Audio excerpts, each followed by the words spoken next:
Bora lá gravar aí essa correção do Enem para você realmente testar se você acertou, se você está fazendo simulado, se você fez o Enem. Vem comigo que aqui no Geografia Irada a gente vai dar as dicas fundamentais para você. Bora lá, questão 61, uma questão de geopolítica. No nosso aulão a gente falou que essa questão que envolvia a Rússia é um tema assim muito forte. E eu vou corrigir para você. Colegas, na mente e no coração do povo, a Crimeia sempre foi uma porção inseparável da Rússia. Essa firme convicção se baseia na verdade e na justiça e foi passada de geração em geração, ao longo do tempo, sob quaisquer circunstâncias, apesar de todas as drásticas mudanças que o nosso país atravessou durante o século XX. Considerando a dinâmica geopolítica subjacente ao texto, a justificativa utilizada por Vladimir Putin em 2014 para a anexação da península, qual é a península? Da Crimeia, usou o que como argumento? Então, essa fala a gente não pode esquecer, né? A gente tinha a União Soviética, que tinha, né, agrupado várias nações nesse bloco oriental, dentre elas a região, né, que corresponde à Ucrânia, essa região da Crimeia. E a gente também não pode esquecer que em 1991 nós tivemos o fim da União Soviética. Na década de 80 para frente, né, a União Soviética numa grande crise, Gorbachev era o presidente, fazem tentativas para recuperar essa crise, né, fazendo as reformas Perestroika e Glasnost, que foram as duas reformas, né? A Perestroika, uma reforma econômica, e as Glasnost, uma transparência política, mas isso não deu, né? Não deu para segurar. E aí, em 89, com a queda do Muro de Berlim, unificação das Alemanhas, mais para frente o fim da União Soviética. E algumas nações, né, ficaram independentes, como no caso a Ucrânia. Mas a Ucrânia é sempre muito ligada, né, à Rússia. Depois da União Soviética, isso volta, né, a ser Rússia. A Rússia, né, no seu comando na criação da União Soviética, ela fez um processo de eslavização. Eu vou deixar aqui para você no card essa aula para você dar uma olhadinha, tá? Vem comigo aqui que a gente aprofunda e dá aí subsídios para você poder chegar na prova firme e forte. E aí nesse processo, então, né, ele vai usar o quê? Então, o que ele fez ali, né? O que esse argumento para poder anexar a Crimeia? Letra A. As populações com idioma comum devem estar submetidas à mesma autoridade estatal. Sim ou não? Muito bem para você que marcou sim. Sim. É isso que o Putin estava falando, né? De apesar das mudanças drásticas, apesar de tudo, de geração em geração, existe, né, contexto, argumento, existe algo que é maior do que a separação. Então tinha que ter algo ligado à cultura, a resposta, né? E o idioma é algo relacionado à cultura. E esse foi o que ele usou para poder justificar a sua anexação. A letra B, vamos eliminar então. O imperialismo soviético havia se acomodado nas pretensões das potências vizinhas? Né? Não. Sempre teve uma ligação, uma dominação através dos acordos, tanto é que quando a União Soviética deixa de existir, ela vai criar a Comunidade dos Estados Independentes, que é um bloco econômico, né? Mantendo essa ligação. Os organismos transnacionais são capazes de solucionar problemas? Não, temos vários exemplos, né, de organismos. E o contexto qual é? O que Vladimir Putin argumentou? Nada a ver com isso. A integração regional supõe a livre circulação de pessoas e mercadorias, né? Essa comunidade de estados independentes tem uma redução gradativa das tarifas alfandegárias, né? Mas não tem nada a ver com isso que o Putin falou. A expulsão das forças navais ocidentais garantir a soberania nacional. Também nada a ver. Uma questão muito fácil. Letra A.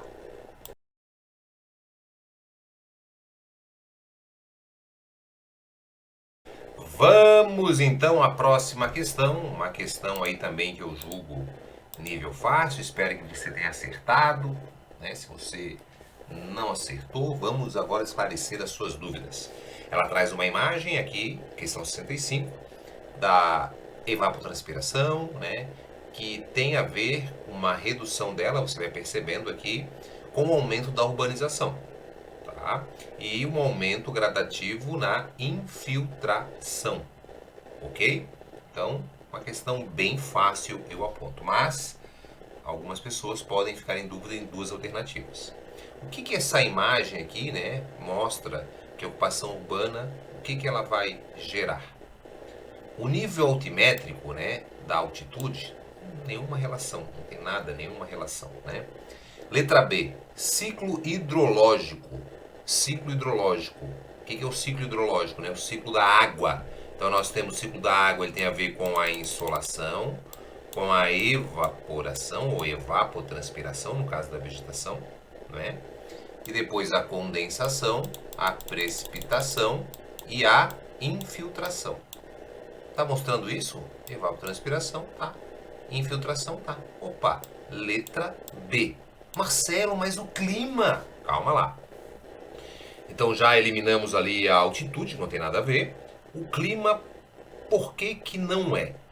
Para ser clima, por mais que tenha evaporação, né?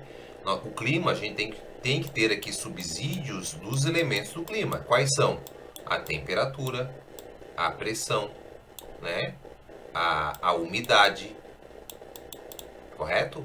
Nós temos que ter a pluviosidade, que é a chuva, e o vento. São os elementos do clima. Gostou aqui do meu árabe? Caraca, hein, velho? E aí, então, a gente não tem esses subsídios aqui para falar disso. Está tendo uma maior evaporação aqui e uma redução gradativa da evapotranspiração, né? Tá vendo aqui? Mas a gente sabe que quando eu tenho essa urbanização, nós temos uma menor, né? Um menor, digamos assim, poder de infiltração realmente no solo, né? Ó, um poder menor, ó, 25, 21, 20, 10, não consegue, tem um asfalto aqui que não deixa, e essa água vai ser evaporada. Claro que menor evapotranspiração, tá? Então, não é também o clima. Placa tectônica, nenhuma relação. Estrutura das rochas, também nenhuma relação. É a letra B, uma questão fácil.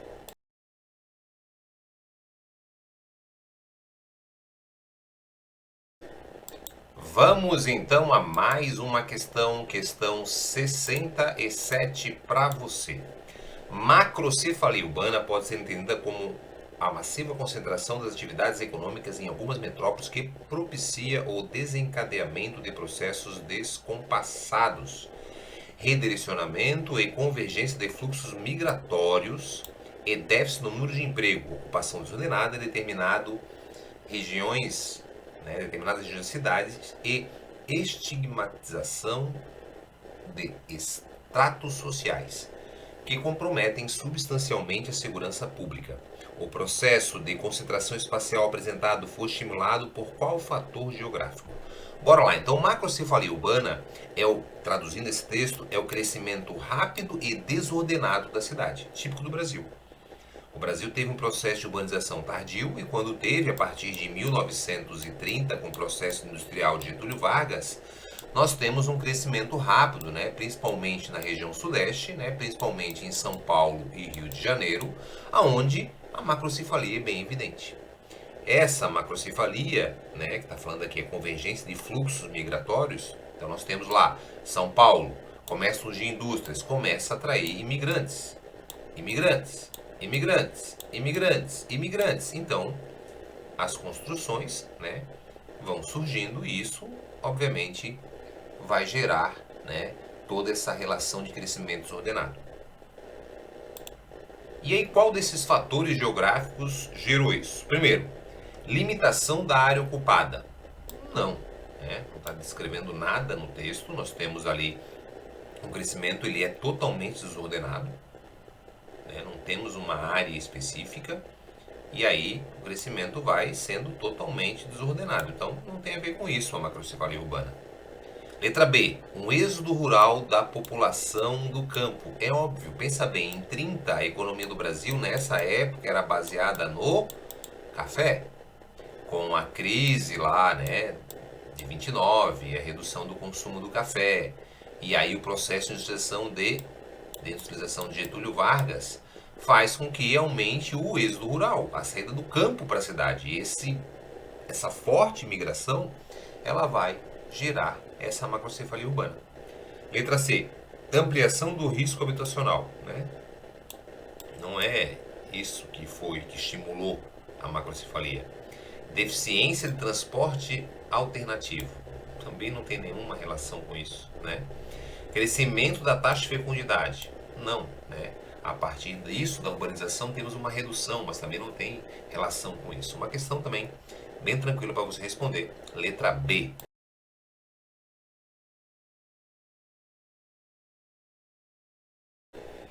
Questão 70. Bora lá, questão 70, vamos responder. Em Vitória, Espírito Santo, no bairro Goiabeiras, encontramos as paneleiras, mulheres que são conhecidas pelos saberes, fazeres das tradicionais panelas de barro, ícones da culinária capixaba. A tradição passada de mãe para filha é de origem indígena e sofreu influência de outras etnias, como a afro e a luso, né, portuguesa. Dessa mistura, acredita-se que a fabricação de panelas de barro já tenha 400 anos. A fabricação das panelas de barro se dá em várias etapas, desde a obtenção da matéria-prima à confecção das panelas. As matérias-primas tradicionalmente utilizadas são provenientes do meio natural, como argila retirada do barreiro do Vale do Mulemba, madeira atualmente proveniente das sobras da construção civil, e tinta extraída da casca do manguezal, o popular mangue vermelho. Uma característica de práticas tradicionais, como a exemplificada no texto, está vinculada, né, entre os recursos do mundo natural e o quê? Então, é o recurso natural que ficou evidente, que é a tinta, a árvore, né, o barro e o quê? Letra A. Manutenção dos modos de vida.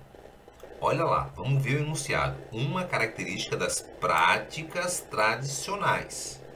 Então, são as práticas tradicionais. Elas estão ligadas entre o recurso do mundo natural e, sim, a manutenção da vida. Que 400 anos eles mantêm essa cultura dessa produção, dessas panelas. Isso está ligado direto, né, a uma manutenção. Olha quanto tempo está durando. Né? Então, letra A. Tá, Marcelo, fiquei na dúvida. Vamos eliminar aqui para ver. Conservação do plantio da roça. Não tem nenhuma relação com isso. Né? Nada a ver aqui, está falando da extração do barro. Letra C. Atualização do modelo de gestão. Né? Não, mantém-se a mesma forma. A tradição passada de mãe para filha. Elimina. Participação da sociedade de consumo. Né? Então, a relação aqui é, né, o consumo tem uma manutenção do consumo, sempre teve se mantendo. Durante 400 anos eles produzem e comercializam. Né? Mas a relação das práticas tradicionais não tem a ver com isso. E especialização das etapas de produção também não tem nenhuma relação. Então, a relação que envolve a produção das panelas durante 400 anos. Essas práticas tradicionais são relacionadas ao quê? Ao modo de vida, à cultura. Tá? A cultura de cada um desses povos espalhados pelo Brasil de um modo geral, cada um com a sua cultura, a sua prática de produção. Letra A.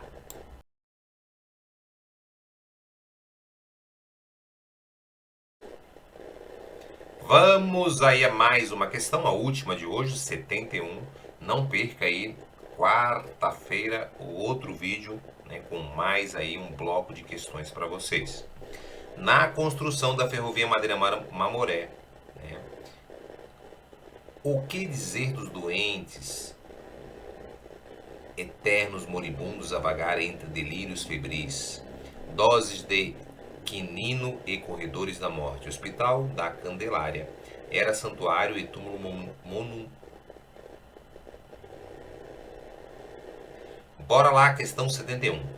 A última de hoje, não perca a quarta-feira, mais questões corrigidas para você aí verificar e aprender, estar preparado aí, né, para o Enem, ou verificar aí o porquê que acertou, porquê que errou, é importante, né? Bora lá. Na construção da ferrovia Madeira-Mamoré, o que dizer dos doentes, eternos moribundos a vagar entre delírios febris, doses de quinino e corredores da morte? O Hospital da Candelária era santuário e túmulo, monumento ao progresso científico e preâmbulo da escuridão. Foi ali, com suas instalações moderníssimas, que médicos e sanitaristas dirigiram seu combate aos males tropicais. A maioria das vítimas, contudo, permaneceriam na sombra à margem do palco, cobaias sem solo, credores sem nome de uma sociedade que não lhes concedera tempo algum para ser decifrada. O texto há uma crítica ao modo de ocupação do espaço amazônico, que foi pautada no quê? Então a gente sabe que foi construída, né, uma ferrovia, a Madeira-Mamoré, que utilizou milhares de trabalhadores, muitos nordestinos, e muitos se deparam com uma floresta amazônica e se deparam com doenças como malária, dentre outras. E ali nós tivemos sim muita morte, além das mortes na construção, as mortes pelas doenças que foram, né, sendo adquiridas pela convivência, como diz aqui, os males tropicais. Isso aqui está relacionado ao que, essa crítica? Uma discrepância entre engenharia ambiental e equilíbrio da fauna? Não, né? Tem essa relação entre a área da engenharia ambiental, que nós estamos falando da construção de uma ferrovia, né? E essa ocupação não está pautada nisso, né? A crítica está ao quê? Né? A crítica está falando, nós temos que fazer a relação entre a ocupação, a necessidade de ocupar e construir uma ferrovia para levar pessoas e mercadorias, e os trabalhadores que ficaram, então é alguma coisa ligada a trabalhadores. Então qual é, né, essa relação? Incoerência entre maquinaria estrangeira e controle da floresta, né? Se foram feitas, né, por empresas estrangeiras, e um controle da floresta também não, né? Essa crítica não está falando sobre isso. C. Incompatibilidade entre investimento estatal e a proteção aos nativos. Aqui já começa a falar da população. Mas não é isso, né? Em nenhum momento ele está falando dos investimentos estatais do governo para construir. Óbvio que podia ter um texto que falasse, né? Porque foi muito dinheiro, né? E os povos nativos também, mas não é isso que o texto está falando. Então, elimina porque não tem relação com o texto. Competição entre farmacologia internacional e produtos, né? Está falando dos produtos naturais, né? O texto não está falando sobre isso. Então, sobrou somente a letra E. Vamos ver por que está correto. Ó, contradição entre o desenvolvimento, a construção da ferrovia, e o respeito aos trabalhadores. Sim, né? É essa aqui, uma questão bem tranquila. Então, a relação é entre essa aqui, né? Está falando das pessoas que iam, né, maiores vítimas, que ficaram à margem, né, desse show aqui, que foi a construção. Então existia a necessidade de construir a ferrovia para desenvolver o Brasil, ocupar a região, facilitar, né, o escoamento dos produtos, e as pessoas iam morrendo, né? Então, o respeito aos trabalhadores. Letra E. Espero que você tenha acertado. Fico muito feliz de você estar aqui, chego até o final. Se inscreva no canal, curte. Coloque aqui qual é o nome da cidade, qual o curso que você sonha, que eu estarei sempre pronto para te ajudar. Eu sou o professor Marcelo, o seu professor de Geografia. Na próxima quarta-feira, mais uma bateria de questões para você. Não perca!